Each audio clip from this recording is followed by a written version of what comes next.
From our Chicago studios, this is the Muslim News on Muslim Network TV. Assalamu alaikum, I am Samana Siddiqui.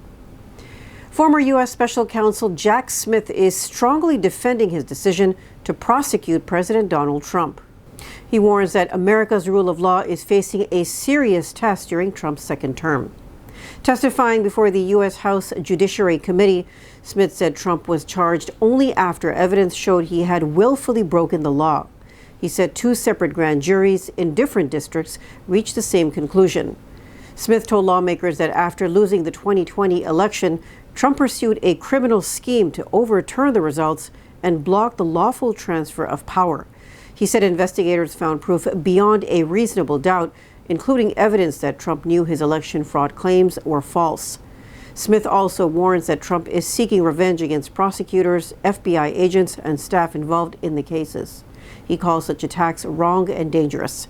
Democratic lawmaker Jamie Raskin praised Smith for following facts and the law as Trump publicly attacked him during the hearing.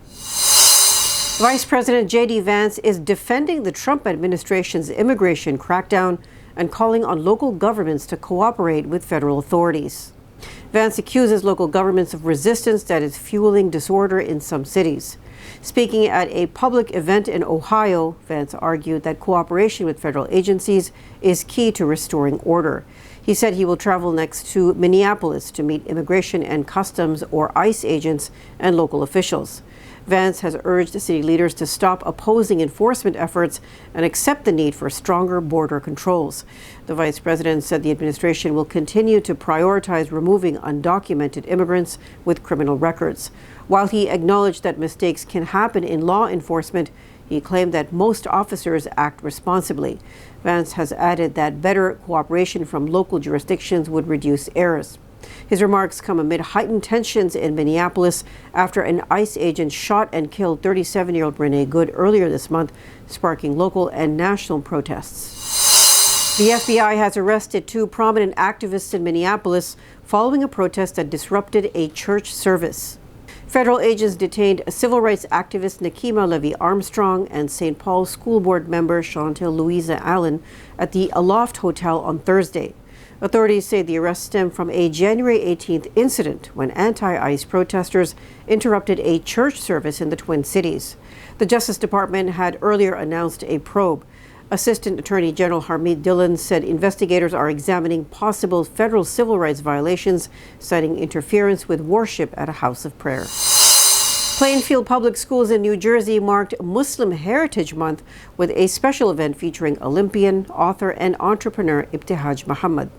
January has been designated Muslim Heritage Month in New Jersey, New York, and Michigan. Muhammad won a bronze medal at the 2016 Olympics in fencing while making history as the first Muslim American woman to compete in a hijab and win an Olympic medal. She read from her children's book, The Proudest Blue, at the event and joined a fireside chat with student host Habiba Ibrahim. Muhammad spoke about resilience, faith, and belonging, sharing that her parents and Islam helped her push through challenges in fencing. Muhammad and Ibrahim have both received Muslim Heritage Month Community Contribution Awards from the Plainfield Board of Education. Lawmakers in Arizona are facing strong opposition after proposing to label two prominent Muslim organizations as terrorist groups. The bills were introduced in a state house committee, despite the fact that terrorism designations are typically handled by the federal government, not individual states, according to legal experts. They target the Muslim Brotherhood and the American Muslim Civil Rights Organization, the Council on American Islamic Relations, or CAIR. Committee Chairman John Gillette, a Republican, claims the proposals are not about religion or race, saying that Islamic law represents a parallel system of governance that Arizona cannot accept. Gillette cites commentary from longtime anti-Islam activist Brigitte Gabriel, alleging links between the groups and Hamas. However, no court findings were presented. The Southern Poverty Law Center has designated Gabriel's group Act for America an anti-Muslim hate group. In the past, she has said that any practicing Muslim cannot be a loyal citizen to the United States. Observers say the Arizona lawmakers' move to label CAIR a terrorist group fuels Islamophobia and violates civil rights. They are also warning that the measures unfairly target Arizona's Muslim community and threaten constitutional protections. Community members have testified that CARE plays a key role in voter registration and defending Muslims against discrimination. Civil rights and faith-based groups also issued a joint letter opposing the bills. Similar designations of CARE were recently announced by Republican officials in Texas and Florida. The U.S. Equal Employment Opportunity Commission, or EEOC, has voted to scrap its workplace harassment guidance.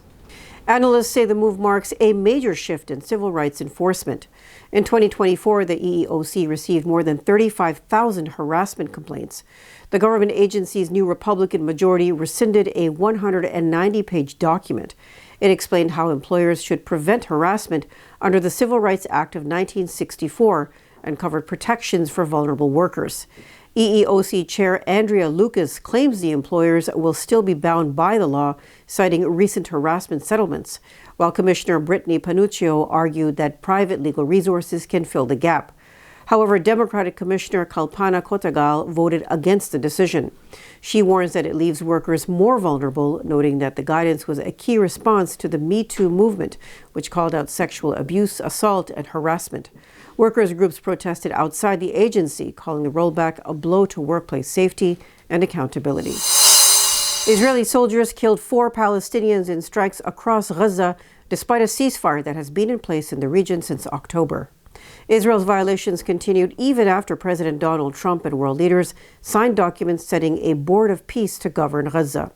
Medical sources say Israeli artillery shelling hit the Zaytun neighborhood of Gaza City, killing several civilians. Witnesses also reported Israeli fighter jets targeting eastern Khan Yunis.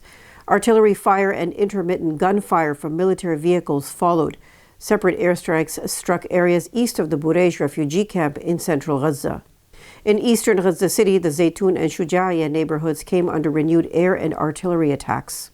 The Israeli military continues to control southern and eastern buffer zones, along with large parts of northern Gaza, which is now more than half of the enclave. Israel's genocide in Gaza has killed over 71,000 Palestinians. A 2-month-old baby has died from extreme cold in Gaza. Details after the break, so stay tuned.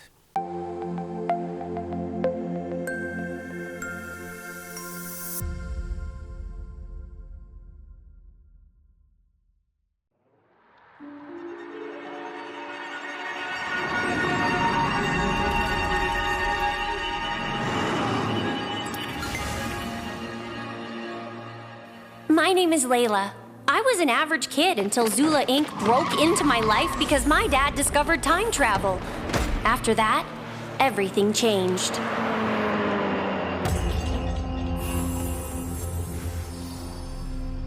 You're the new girl Layla, right? Whoa! What if I don't fit in?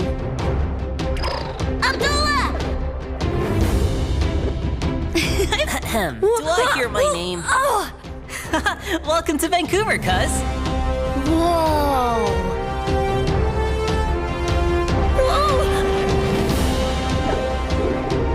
You 4 have been specially chosen to take our project into the next generation. You can time travel? Abdullah! No! Abdullah! Where? Do you really think I don't know why we had to leave Seattle, Mama? Now here, keep these close. These should never leave your wrist.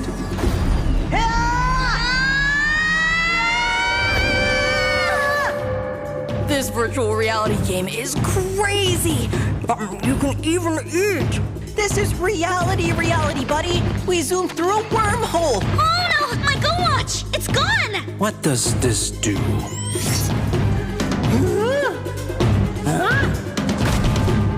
That's Al-Khwarizmi. You know, the father of mathematics. It's because of him we have algorithms. I will not stop until your legacy, everyone's legacy, lies in ruins.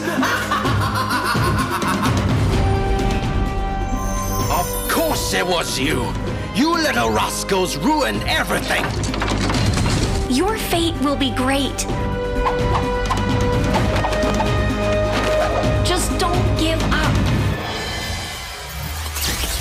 time hoppers.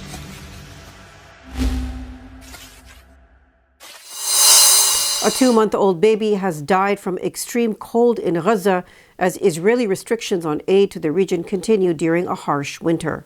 The Palestinian Health Ministry says 2-month-old Arkan Firas Musleh died after his body temperature dropped during a severe cold wave in Gaza. Doctors say the infant suffered hypothermia. Musleh is the third baby to die from cold-related causes in Gaza since December. Health officials warn that shortages of heating, shelter materials, and medical supplies due to an Israeli blockade are worsening the crisis. Musleh's family says they could not keep him warm due to a lack of fuel and basic necessities.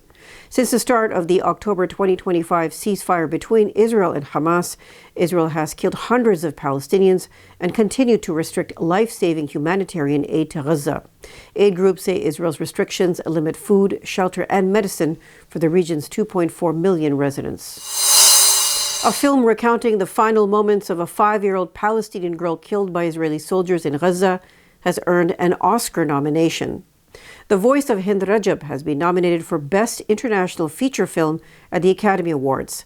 The film is directed by Tunisian filmmaker Kawthar Benhania and tells the true story of Hind Rajab, who was trapped in her family car on January 29, 2024, as they fled fighting in Gaza City. The Palestinian Red Crescent Society said the car came under Israeli fire. The film centers on an audio call in which Hind pleaded for help. The recordings spread worldwide and sparked outrage. 2 paramedics sent to reach her were also killed by Israeli soldiers who hit their ambulance. Although the Israeli army has denied responsibility for the attack, London-based research agency Forensic Architecture later concluded the car was hit by hundreds of bullets with an Israeli tank nearby. The Voice of Hind Rajab premiered at the Venice International Film Festival last September. Israeli intelligence officers forcibly stopped a film screening at the Yabus Cultural Center in Jerusalem on Thursday.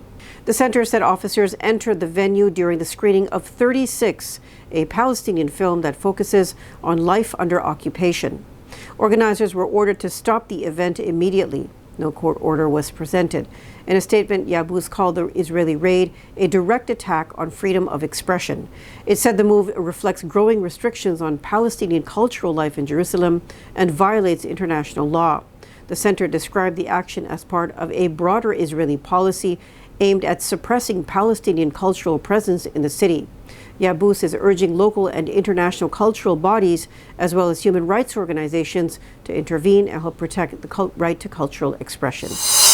Chinese researchers have developed what they call a smart living glue to help treat serious bowel diseases. The new method uses engineered gut bacteria to target bleeding inside the intestines. Scientists modified a harmless strain of E. coli, a common stomach bacterium found naturally in the human body. The bacteria are programmed to detect blood in the gut, a key sign of severe IBD flare-ups. Once activated, the bacteria produce a sticky protein that forms a seal over the bleeding area. At the same time, they release healing agents to repair the damaged intestinal lining. Researchers say the next step is clinical testing, raising hopes for a targeted new therapy for bowel disease patients. The study was published in the journal Nature Biotechnology by researchers from Shenzhen Institutes of Advanced Technology and Shenzhen University. South Africa's Supreme Court of Appeal has rejected a bid to stop the auction of personal items linked to the late anti-apartheid icon Nelson Mandela. The court on Thursday dismissed the appeal with costs, upholding an earlier ruling by the Pretoria High Court. The case was brought by the South African Heritage Resources Agency, the Department of Sport, Arts and Culture, and the Robben Island Museum. They argued the items were part of the nation's heritage and should be preserved, not sold. The auction was initiated by Mandela's eldest daughter, Makaziwe Mandela, and his former prison warden, Christo Brandt. Items listed for sale include a Mandela's identity document issued after his release in 1990, his trademark Madiba shirts, personal letters, signed books, gifts from world leaders, and a key to his Robben Island prison cell. Mandela spent 27 years in prison before becoming South Africa's first democratically elected black president in 1994. Often called the father of the nation, he is remembered for promoting reconciliation and national unity. The United Arab Emirates has rejected accusations that it ran secret prisons and stored weapons at Yemen's Mukalla airport. In a statement, the UAE Defense Ministry said it categorically denies claims made by Yemen's governor of the Hadramaut region, Salim al-Khanbashi.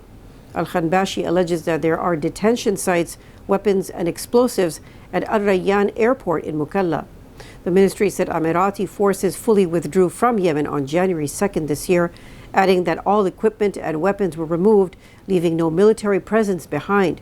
The UAE says the structures cited were standard airport and military facilities, including housing and underground shelters. Al-Khanbashi claims officials found underground cells and evidence of abuses. Abu Dhabi says the accusations lack proof. Tensions rose after clashes involving the Southern Transitional Council, a separatist group which the UAE denies backing. That's all from our Chicago studios tonight. Thank you for watching Muslim News. We are a community channel dedicated to bringing you stories you can trust. Please like, share, and subscribe to our content. You can also comment to let us know what you think of our coverage. Please donate now by visiting muslimnetwork.tv/donate. For more content, keep watching Muslim Network TV. Salam.